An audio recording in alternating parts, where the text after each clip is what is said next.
Varicose veins కి సరైన చికిత్స కోసం సంప్రదించండి ఎవిస్ హాస్పిటల్. నమస్కారం. కార్తీక పురాణం 25వ రోజు పారాయణలోకి వచ్చాం. ఈరోజు బహుళ ఏకాదశి. రోజు ప్రకారం బహుళ ఏకాదశి. ఈ రోజున ఉపవాసం ఉండాలి. ఎవరికైనా దానం ఇచ్చేటప్పుడు తాంబూలంలో తప్పకుండా దక్షిణ ఉంచి దానం చేయటం మంచిది. ఏకాదశి నాడు ఉపవాసం ఉండలేని వారు ఏదైనా అన్నానికి భిన్నంగా బియ్యంతో చేసిన పదార్థాలు కాకుండా ఏదైనా మనం ఫలహారంగా తీసుకోవచ్చు. పళ్ళు పాలు అలాంటివి తీసుకోవచ్చు. తర్వాత ఏదైనా ఉప్మా లాంటివో లేకపోతే తేలికగా నిలవ పెట్టినవి నిన్న మొన్న రుబ్బిన పిండి ఇంట్లో ఫ్రిడ్జ్లో ఉంటే దాన్ని మాత్రం చేయకూడదండి. ఈ రోజుకి ఏదైనా చేసుకుని తిని అయినా ఉపవాసం ఉండొచ్చు. ఈ ఉపవాస దినాలలో జ్ఞాపకం పెట్టుకోవాల్సింది ఏంటంటే ఇతరులతోటి పోరాడకూడదు, వాదనలకి దిగద్దు. సాధ్యమైనంత హరినామస్మరణ చేస్తూ ఉపవాసం ఉంటే మంచిది. శివాలయంలో కానీ విష్ణువాలయంలో కానీ దీపారాధన చేయటం వల్ల ఏకాదశి వ్రతము ద్విగుణీకృతం అవుతుందట. సరే, ఈరోజు ప్రకృతంలోకి వద్దాం. 25వ అధ్యాయంలో ఉన్నాం. ఈ అంబరీషుడు ధర్మ సంకటంలో పడిపోయాడు. జలపారణం చెయ్యండి అన్నారు. ఆలోచించుకుంటున్నారనమాట. ఏమంటున్నారు? రెండు పక్కల ఉరితాడు ఇది. ఓ పక్కన ఇది పూర్వపాతకం వల్ల, ఎప్పుడో పూర్వజన్మలో చేసిన పాపం వల్ల ఇట అడకత్తెరలో పోకచెక్కలాగా అయ్యావు. ఎగదీస్తే గోహత్య, దిగదీస్తే బ్రాహ్మణ హత్య అలాగయింది. ఇప్పుడు నువ్వు మానేసావా, హరిభక్తిని పోగొట్టుకున్నట్టు చేసావా, అతిథిని నువ్వు అవమానించినట్టు. బ్రాహ్మణ అవమానం చాలా పెద్ద తప్పు అని బాగా ఆలోచించి ఈ పని చేయొచ్చు, జలపారణ చేయవచ్చు, నువ్వే ఆలోచించుకోమన్నారు. ఇదంతా విన్నాక రాజు బాగా ఆలోచించి హరిభక్తిని విడవటం కంటే బ్రాహ్మణ శాపానికి జడవకుండా ఉండటమే మంచిది.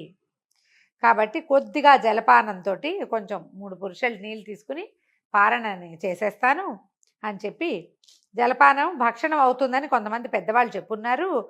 మంచినీళ్ళు తాగిన అంటే ఇప్పటిదాకానండి ఏకాదశి అంతా అయినా నిర్జలోపవాసం చేశాడు. నీరు కూడా తీసుకోలే.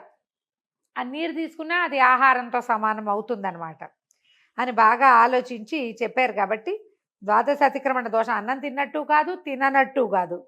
అలాగని బ్రాహ్మణ తిరస్కారం కూడా ఉండదులేండి అని చెప్పేసి నిశ్చయించుకుని 3 ఉద్ధరణలతోటి నీళ్ళు తీసుకున్నాడు. లోపలికి తీసేసుకున్నాడు. తీసుకున్న మరుక్షణం వచ్చేసాడు దూర్వాసుడు. రావటం ఏమిటి, అతి కోపంతో నేత్రాలతో దహించేసేవాడిలాగా ఆయన కళ్ళలోంచి విస్ఫులింగాలు రాలుతున్నాయి అనమాట. మండిపోతున్నాయి కళ్ళు. అంబరీష్ మహారాజును చూసి చెవులకు వినసక్యంగాని కఠినమైన వాక్యాలతోటి ఈ విధంగా పలికాడు. ఓ రాజా, అతిథిగా వచ్చిన నన్ను విడిచి శాస్త్ర మర్యాదను వదిలి ధర్మభంగకారిణి అయిన దుర్బుద్ధితోటి నువ్వు ద్వాదశి పారణ చేశావు. స్నానం చేయకుండా భుజించేవాడు, ఇతరులకు పెట్టకుండా తాను ఒక్కడే భుజించినవాడు, అతిథిని రమ్మని పిలిచి తాను ముందు భుజించినవాడు అందరికంటే అధముడు. అగ్నిపక్వం అయింది కానీ పక్వం కానిది కానీ, అంటే వండింది కానీ వండనిది కానీ, ఆకు కానీ పుష్పము కానీ ఫలము కానీ పాలు కానీ అన్నమునకు బదులుగా ఏది భుజించబడుతుందో అది అన్నమే అవుతుంది. నువ్వు అంగీకృతుడిని ఒప్పుకుని అతిథిని నన్ను వదిలి దూషిత బుద్ధితోటి అన్నప్రతినిధి అయినటువంటి జలాన్ని తాగేశావు. అన్నానికి ప్రతినిధి జలం అంటున్నాడు ఈయన. తాగేశావు. బ్రాహ్మణ తిరస్కారివైన నీవు ఎట్లా హరిభక్తుడు అవుతావు? ఓరి మందుడా, ఎప్పుడైనా బ్రాహ్మణుల్ని తిరస్కరించచ్చా? నీకు హరి దేవుడు ఎట్లా అవుతాడు? అతని యందు నీ భక్తి ఏమిటి? బ్రాహ్మణ విషయంలో కానీ హరి విషయంలో కానీ నీకంటే పాపాత్ముడు ఇంకొకటి లేడు. నీవు బ్రాహ్మణునైన నన్ను వదిలిపెట్టి భుజించావు కాబట్టి బ్రాహ్మణ తిరస్కారివి అయ్యావు. ఒకటి, బ్రాహ్మణ తిరస్కారంతోనే బ్రాహ్మణ ప్రియుడైన హరిని కూడా తిరస్కరించినట్లే. బ్రహ్మజ్ఞో బ్రాహ్మణ ప్రియ అని చెప్తారు విష్ణుమూర్తిని సహస్రనామాల్లో గమనించండి. హరి బ్రాహ్మణ ప్రియుడు. బ్రాహ్మణుని అర్చిస్తే హరిని అర్చించినట్లే, ఆయన ప్రీతి చెందుతాడట. అయితే నువ్వు ఇట్లా చేసావు. నన్ను తిరస్కరించడం చేత నువ్వు ఎలా చేసావు? ఒళ్ళు పొగరు నీకు. ఎవరో నీ రోజు నువ్వు ప్రతి నెలా జీతం ఇస్తే తీసుకుని పురోహితుడిని తిరస్కరించి నువ్వు ఉండండి నేను చేసుకుంటాను అన్నట్లుగా నన్ను తిరస్కరించావు. నేను నీ అన్నం తినేవాడిని కాను అని చెప్తున్నాడు అనమాట. ధర్మాత్ముడైన నీ పేరు పెట్టుకుని ధర్మ మార్గాల్ని నశింపజేస్తున్నావు. ఈ భూమి యందు పుణ్యాత్ముల పాలట నువ్వెందుకు ప్రాప్తమైతివి అయ్యావు? నువ్వు రాజువు గనక వాళ్ళందరూ పుణ్యాత్ములంతా నిన్ను ఆశ్రయిస్తారు. నువ్వు దుర్మార్గుడివి, వాళ్ళని బాధ పెడతావు. ధర్మకంటకుడివి. నువ్వు ఒక్క పని చేసినందుకు నిన్ను ఆశ్రయించిన వాళ్ళు కూడా చెడిపోతారని చెప్తున్నాడు అనమాట ఈయన. దూర్వాసుడు ఇట్లా భయపడి పలికేసరికల్లా అంబరీషుడు భయంతో నమస్కారం చేసి ఇట్లా అన్నాడు. అయ్యా, నేను పాపుణ్ణి, పాపకర్ముణ్ణి, పాపమానసుణ్ణి. నిన్ను శరణు వేడుతున్నాను, నన్ను రక్షించమని కోరుతున్నాను. ధర్మ మార్గం తెలియక పాపం అనే బురదలో పడి దుఃఖిస్తున్నాను నాయన. నిన్ను శరణు వేడుతున్నాను, నన్ను రక్షించు. నేను క్షత్రియుణ్ణి, పాపం చేశాను నేను. నువ్వు బ్రాహ్మణుడివి, శాంతి రూపుడివి కనుక నన్ను ఎల్లప్పుడూ తప్పక రక్షించాలి. నువ్వు బ్రాహ్మణులు క్షమాయుక్తులై ఉంటారు. మీ వంటి మహాబుద్ధిమంతులు దయావంతులై మా వంటి పాప సముద్రమగ్నుల్ని, అంటే పాప సముద్రంలో మునిగిపోయిన వాళ్ళని ఉద్ధరించాలి నాయన.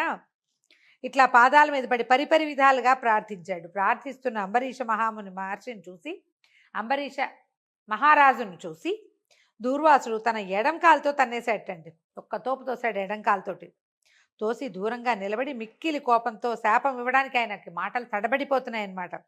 నేను దయగలవాడను కాను, నాకు శాంతి లేదు, ఓర్పు లేని వారికి ఆలయమైతిని కనుక దూర్వాసుడు నాకు శాంతి లేదు, నాది అసలు ఓర్పు లేదు, నాకు అశాంతిగా ఉంటాను కాబట్టి అని నన్ను దుర్వాసుడు అంటారు.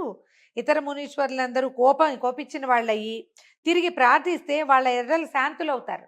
ఆయనకు చాలా కోపం వస్తుంది ఒక్కొక్క మహామునికి.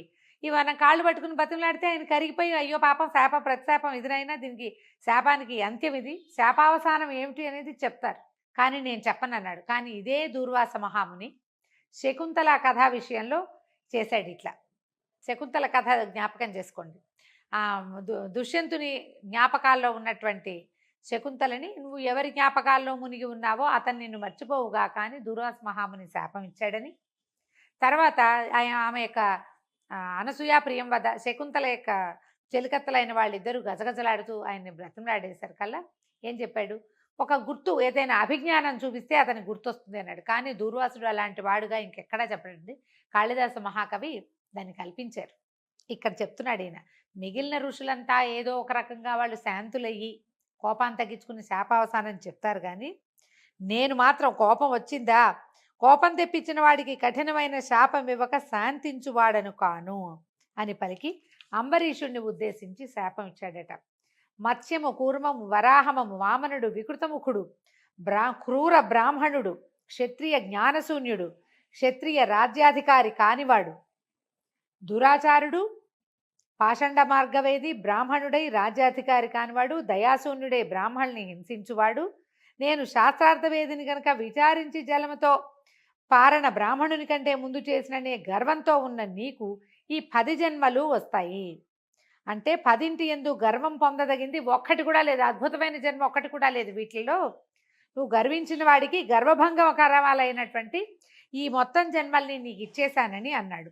ఇట్లా 10 శాపములను ఇచ్చి నన్ను అవమానపరిచిన వాడికి ఇంకా 10 శాపాలు 10 జన్మలు ఎత్తు అని తిట్టి ఇంకా అవమానించాలని తరిచి ఏం చేశాడు ఇతను, ఏం చేశాడు ఈయన ఇంకా ఉద్రేకంతో ఇంకో ఏదో అనబోయేసరికల్లా ఈ దూర్వాసుడు నోరు తెరిచే లోపలే అంబరీషుని హృదయమందున్నటువంటి బ్రహ్మవేద్యుడు, భక్తిప్రియుడు, శరణాగత వత్సలుడు అయినటువంటి హరి తన భక్తుని కాపాడు తలంపుతోనూ బ్రాహ్మణుని మాటను సత్యముగా చేయవలనే తలంపుతోనూ దూర్వాసుడిచ్చిన 10 శాపములను తాను గ్రహించి తిరిగి ఇచ్చుచుటకు ప్రయత్నిస్తున్నటువంటి బ్రాహ్మణుని అక్రమమునకు తగిన శిక్ష విధించాలని ఆలోచించి తన చక్రమును పంపెను.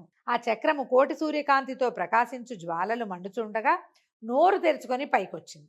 దానిని చూసినటువంటి దూర్వాసుడు భయాన్ని పొంది ప్రాణాలని కాపాడుకునే తలంపుతో పరిగెత్తాడు. సుదర్శన చక్రము మండుచున్న జ్వాలలతోటి ముని వెంటపడెను.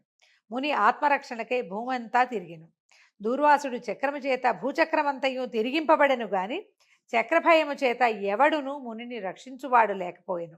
ఇంద్రాది దిక్పాలురు గాని, వశిష్ఠాది మునీశ్వరులు గాని, బ్రహ్మాది దేవతలు గాని దూర్వాసుని రక్షించలేకపోయారు.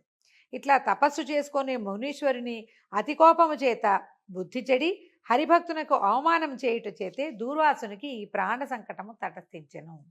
దీంతో 25వ అధ్యాయం పూర్తయిందండి. రేపు ఉదయం మళ్ళీ 26వ అధ్యాయంతో కలుసుకుందాం. నమస్కారం.